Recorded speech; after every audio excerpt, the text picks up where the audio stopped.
Sometimes in life it's not yes or no, it's somewhere in the middle.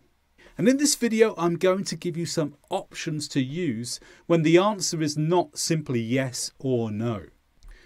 So I'm going to split this into words that represent high certainty, low certainty, neutral or negative certainty, where the answer is definitely not as a negative.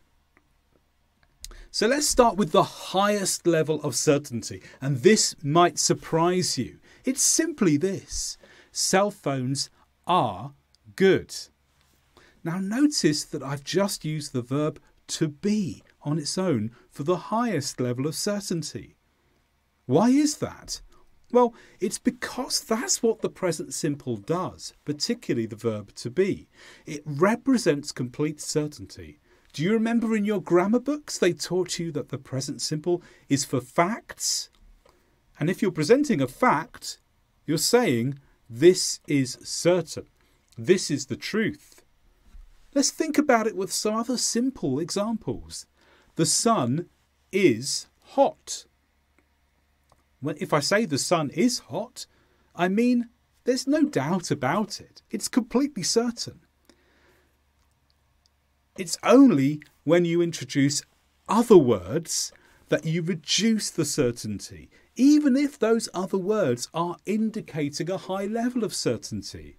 There's nothing higher in certainty than just using the present simple with the verb to be.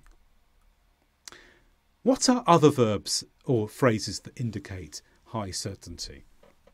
Well, highly likely. Cell phones are highly likely to be good. Oh, by the way, cell phone is the American word. Mobile phone is what we prefer in the UK. I thought I'd use both to keep both sets of people happy. I hope that's okay. Cell phones are highly likely to be good. So here we're indicating a very high level of certainty, but not complete certainty. It's highly likely, so maybe 99% certain, but we're not up to 100% here. Another phrase is most probably. Now this is slightly lower than highly likely. Again, a very high level of certainty, but there's a little bit more room for doubt here if it's most probably. If you want a really high level of certainty, not necessarily 100%, use highly likely. If you want a high level of certainty that's a bit lower, most probably. And there are other phrases too. But let's go on to phrases that represent low certainty. You could say this: cell phones are fairly likely to be good.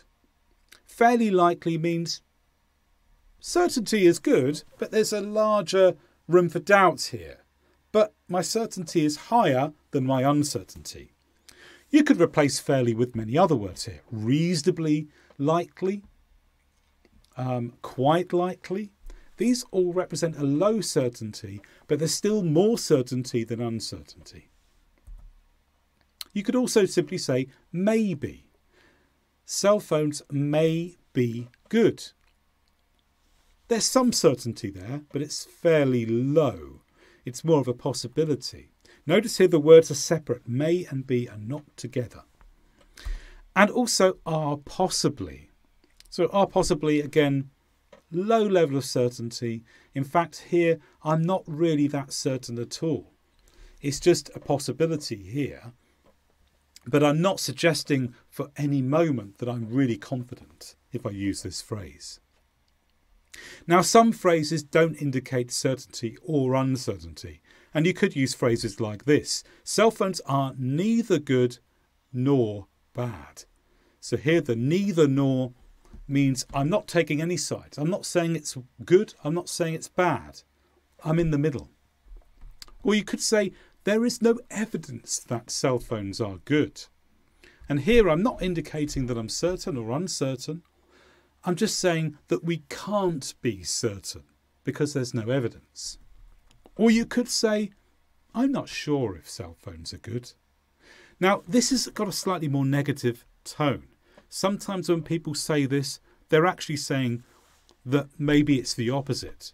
But in general, it's just uncertainty. It's a neutral position. Now, when we go all the way over so remember we started off by saying that something was good. What about if we're now going to the position that it's bad? What if we're on the negative side? Well, there are some phrases that can help us here. So instead of saying cell phones are bad, we can say cell phones are probably not good. So here we're giving a low level of certainty that the negative is true. Probably not good. Cell phones are likely not to be good is an even higher level of negative certainty. We're simply using the word not to show that we're being negative about our thoughts. And finally, cell phones are not good. We're back to the present simple here again, aren't we? Except we've used the negative form. Cell phones are not good.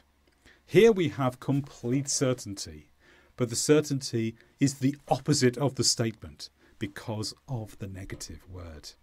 I hope that was interesting and useful for you. Try some sentences out and put them in the chat, and I'll give you feedback on whether you got them right. And stretch your English more by taking my Advanced English Grammar course. Link in the description below.